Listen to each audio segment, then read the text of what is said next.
You ever have a moment in life so perfect you start to worry it's borrowed time?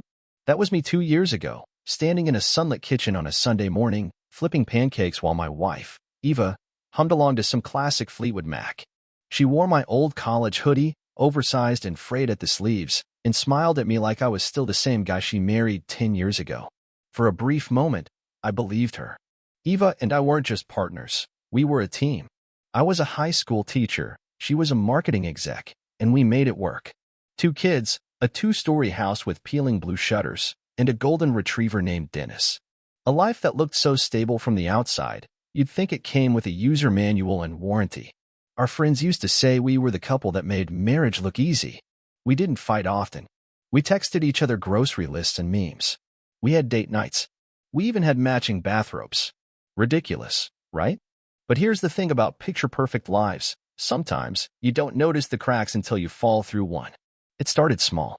She got a new supervisor at work, a guy named Landon. He was younger, fit, annoyingly well-dressed, and apparently had a brilliant marketing mind. I didn't think much of it. Eva had always been ambitious, and I wasn't the jealous type. At least, not yet.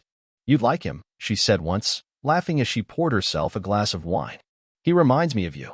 Just less sarcastic. That should have been my first clue. Eva loved my sarcasm. Said it kept her grounded. But suddenly, she wanted a version of me that didn't bite. Things got weirder from there. More late nights at work. More closed doors when she took calls. Fewer hugs. Fewer laughs. She still smiled at me, sure, but the smile didn't quite reach her eyes. You know that look someone gives you when they're thinking about something else? Yeah, that became her default. But again, I brushed it off. Life gets busy. Marriage isn't a rom-com. Then came the night of the charity gala. Eva had begged me to come, said it was important. A big networking thing, she called it. I showed up in a suit I hadn't worn since our wedding anniversary dinner the year before. She wore a silver dress that could have stopped traffic. And for a moment, I forgot all the weirdness. For a moment, I believed in us again. That is, until I saw her across the ballroom, laughing a little too hard at something Landon whispered in her ear. I froze, champagne flute halfway to my mouth. I watched her tuck her hair behind her ear the way she always did when she wanted someone to notice her smile. I watched him lean closer, just enough that their arms touched, and I felt it. Not rage. Not jealousy. I felt absence. Like I was the only one in the room who didn't get the inside joke. Like I'd been demoted from husband to bystander. I told myself I was imagining things. That nothing was going on. That I needed sleep. And maybe I did. But what I needed more was the truth. I just didn't know that by the time I finally found it, it wouldn't hurt me. It would change me. The week after the gala, Eva was suddenly affectionate. Like she was overcompensating for something. She made me French toast on a Wednesday, kissed me like we were still in college, and even asked about my lesson plans, which, let's be honest, no one's ever asked about unless they were stalling for time or completely out of conversation topics. Everything okay? I asked her that Thursday night, watching her fold laundry she never used to touch. She didn't even flinch. Why wouldn't it be? She replied, holding up one of my socks like it personally offended her. Can't a wife just want to take care of her husband? I stared at her, trying to read the subtext. Eva was a lot of things, smart, composed, a little bit of a control freak, but domestic was not in her top 5. She once paid someone $40 to iron her blouses because creases are the devil. You folded 3 of my shirts and suddenly I'm suspicious, I said, half joking, half fishing. She smirked. You're suspicious because you're a man. It's what you do when your wife's too nice for no reason. And there it was. The perfect misdirect. I wish I could say that's when I knew something was truly wrong. But no, I was still clinging to the belief that this was just a rough patch. Maybe she was stressed. Maybe she'd realized she'd been distant and was making up for it. Maybe. I still mattered. Then came the locked phone. Eva had never been secretive with her phone. She was the kind of person who would leave it out during dinner, face up, buzzing like a mosquito during monsoon season. But suddenly, she started taking it everywhere. Shower? Phone. Bathroom? Phone. Taking the trash out? Phone in hand like it was a second limb. One night I said, "You glued to that thing now?" She didn't even look up.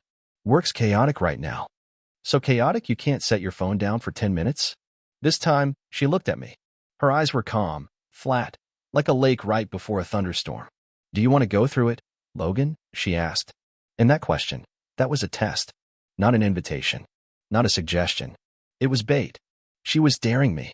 Because if I said yes, I'd be the controlling husband. And if I said no, I'd be the oblivious one. I chose a third option. Nah, I said, walking past her to the kitchen. Whatever's in there, I'll find out eventually. She didn't respond. She just kept tapping away. That night, she rolled over in bed with her back to me, as usual. I lay awake staring at the ceiling, and for the first time in our marriage, I wasn't thinking about how to fix us. I was thinking about how to catch her. There's something about betrayal. You don't know how it feels until it happens, but once it does, you recognize every move, every line, every pattern like you've rehearsed it in a past life. And deep in my bones, I knew. Part 3 wasn't going to be a guess. It was going to be confirmation. It happened on a Sunday. And not just any Sunday, the kind where the house smells like bacon and the dog's asleep on your feet. The kind where everything feels a little too peaceful, like the world's trying to lull you into a false sense of security before it drops the hammer. Eva was working from the patio. She had her laptop open, phone beside her, sunglasses on, looking like a stock photo of suburban productivity. I was inside, fixing a cabinet hinge that had been loose since the Obama administration, when her phone buzzed. Loud. That specific buzz, the kind reserved for VIP notifications. Normally, I wouldn't care, but she'd left it unlocked. Unlocked. It was sitting right there. Face up. Open. Like fate was giving me one free swing. I wish I could say I hesitated. That I took the moral high ground and respected her privacy. I didn't. I tapped into her texts. The first thread at the top? A name I didn't recognize. Gavin. Not Gavin from work. Not Gavin plus team. Just Gavin. Casual. Comfortable. Intimate. Even in its simplicity. I clicked it. And what I saw didn't hit like a punch. It hit like a betrayal wrapped in velvet. Smooth. Soft. Surgical. Gavin. Last night was everything. I'm still thinking about how you looked when I walked into the hotel room. Eva, I didn't want to leave this morning. You make it so hard to go back to real life. Gavin, then don't. Let's make this our real life. There were pictures too. No nudes, thank God. I don't know if I would have recovered from that. But there was a selfie.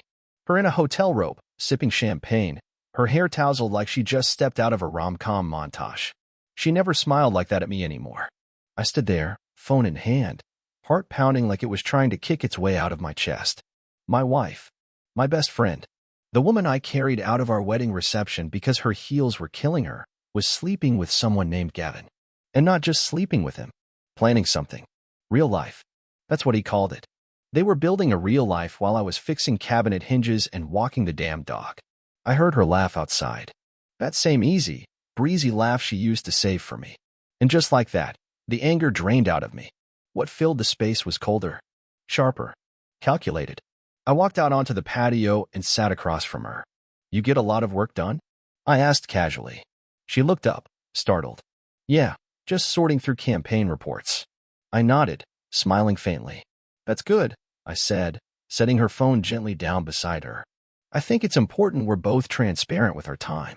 Her eyes flicked to the phone, just for a second. But I saw it. The fear. She knew. She knew I knew. But neither of us said anything. Not yet. Because I wasn't going to scream. I wasn't going to cry. I was going to wait. Watch. Plan. And when the moment was right, I was going to return the favor. Not with fists. Not with shouting. With silence. And strategy.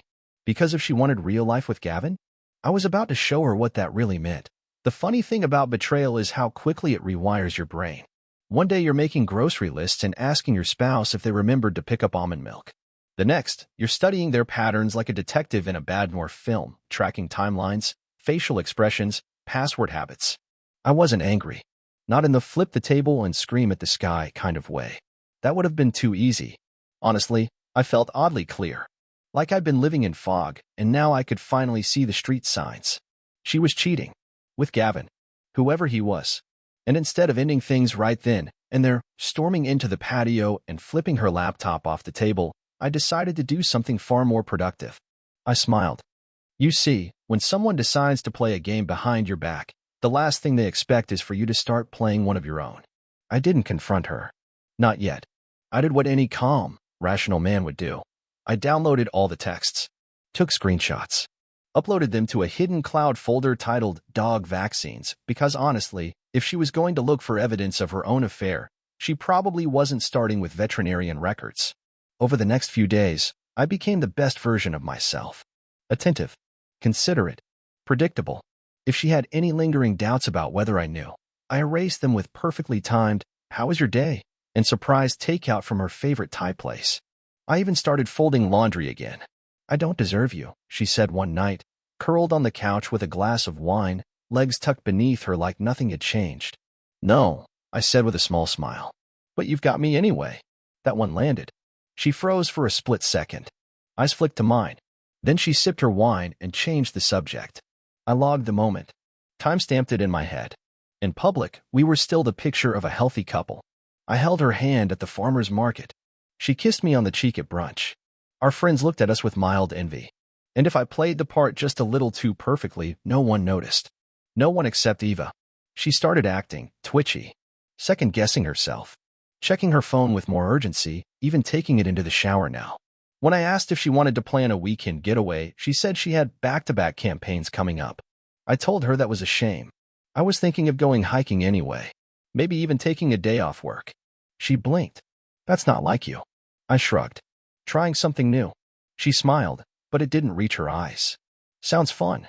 Fun wasn't the word, but it was going to be something. You see, the thing about people like Eva is they assume the people they lie to are always 3 steps behind. She underestimated me. She thought I'd either never find out, or I'd crumble quietly if I did. But I didn't crumble. I just sharpened. I started gathering more than screenshots. Credit card statements. Phone logs. I even managed to grab a photo off her laptop of Gavin. He looked like the kind of guy who tried to grow a beard to prove he wasn't still in college. The smirk he wore in his LinkedIn profile made my knuckles itch. Entrepreneur. Digital strategist. Growth consultant. Which is corporate speak for I run webinars and buy followers. Perfect.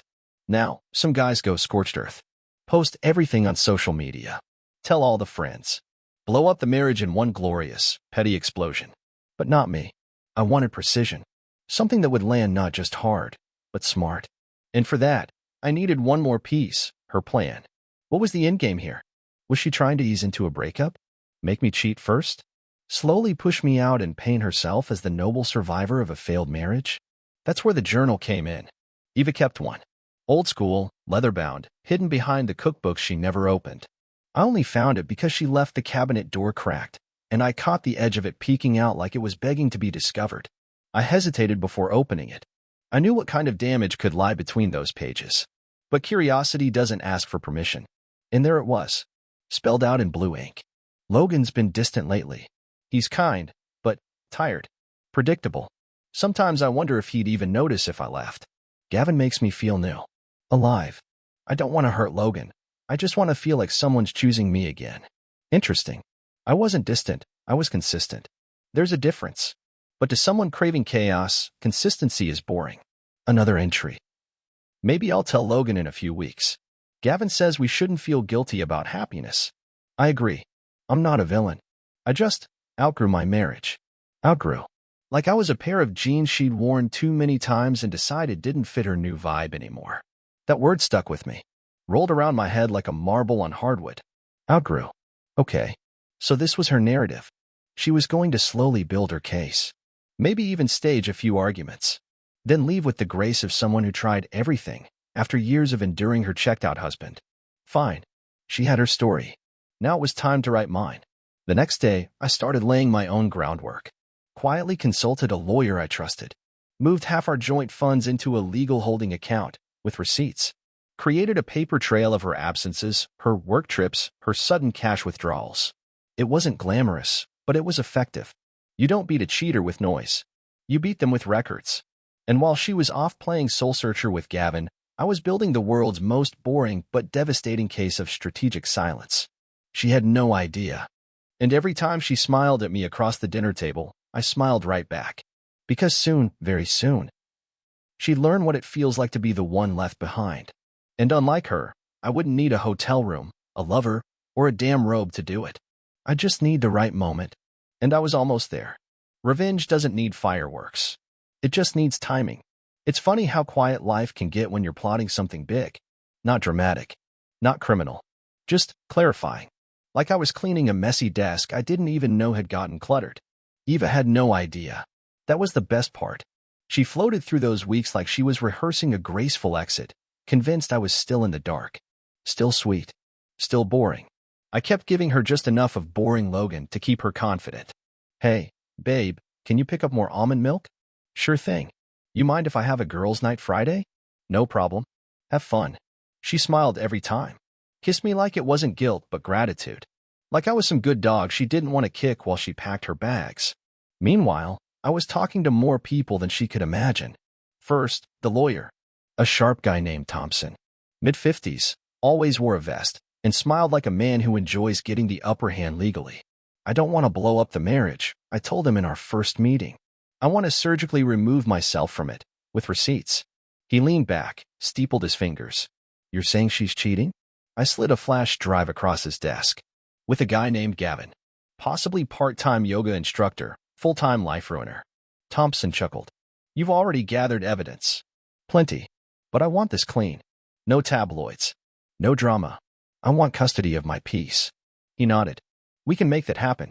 Next, I reached out to our financial advisor, quietly separated my accounts, closed joint credit lines, and even switched the billing address on her gym membership to Gavin's apartment complex.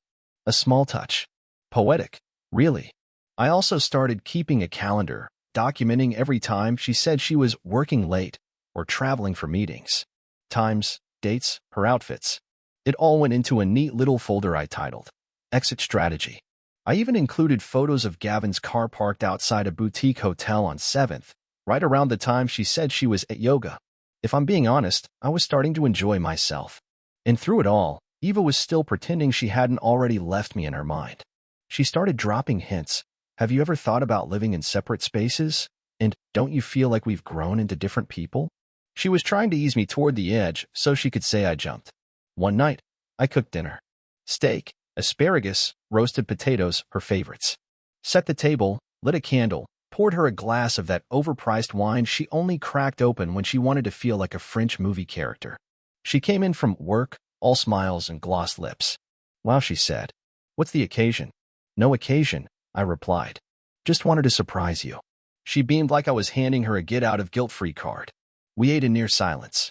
Every time I asked about her day, she answered quickly and changed the subject. I kept nodding, smiling, chewing. Playing my part. When dessert came, apple pie, store-bought but heated just enough to pretend, I said casually, by the way, I've been thinking about taking a short trip. Just me. She blinked. Really? Yeah. Couple of days. Somewhere quiet. Maybe the cabin in the woods. She sipped her wine. Is everything okay? Of course, I said, smiling. I just need time to reflect. Regroup. She nodded. A little too fast. That's probably a good idea. Of course she thought it was. To her, this was the pre-break. The chapter before she realized we'd grown apart. It played right into her narrative. She didn't know I'd already packed her story up and mailed it to 3 different attorneys. Hers, mine, and one for fun. That Friday, I left for my trip. Took nothing but a backpack and a thermos. Kissed her goodbye at the door. You'll be okay while I'm gone? I asked, all wide-eyed innocence. She chuckled, waved me off. I'll manage. I bet she did. I gave it 24 hours. Then, Saturday morning, I hit send.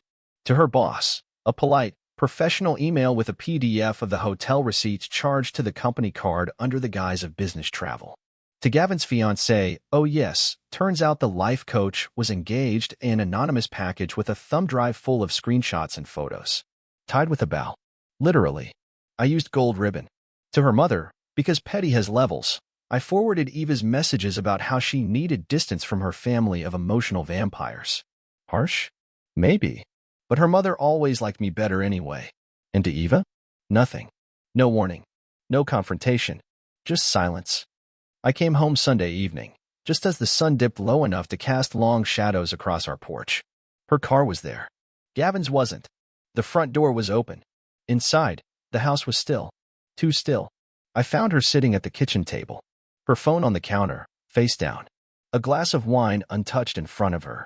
She looked like someone who had just seen the bottom fall out of the world. Hey, I said, setting my bag down. Miss me? She didn't answer. Just stared at me like I was a stranger. You okay? I asked, with just enough edge to let her know the game was over. Her voice was low, You did this. I did what? You ruined my life. I smiled. Slow. Calm. No, Eva. You did that. I just sent the newsletter. She stood, unsteady. You blindsided me. I shrugged. Better than being stabbed in the back, wouldn't you say?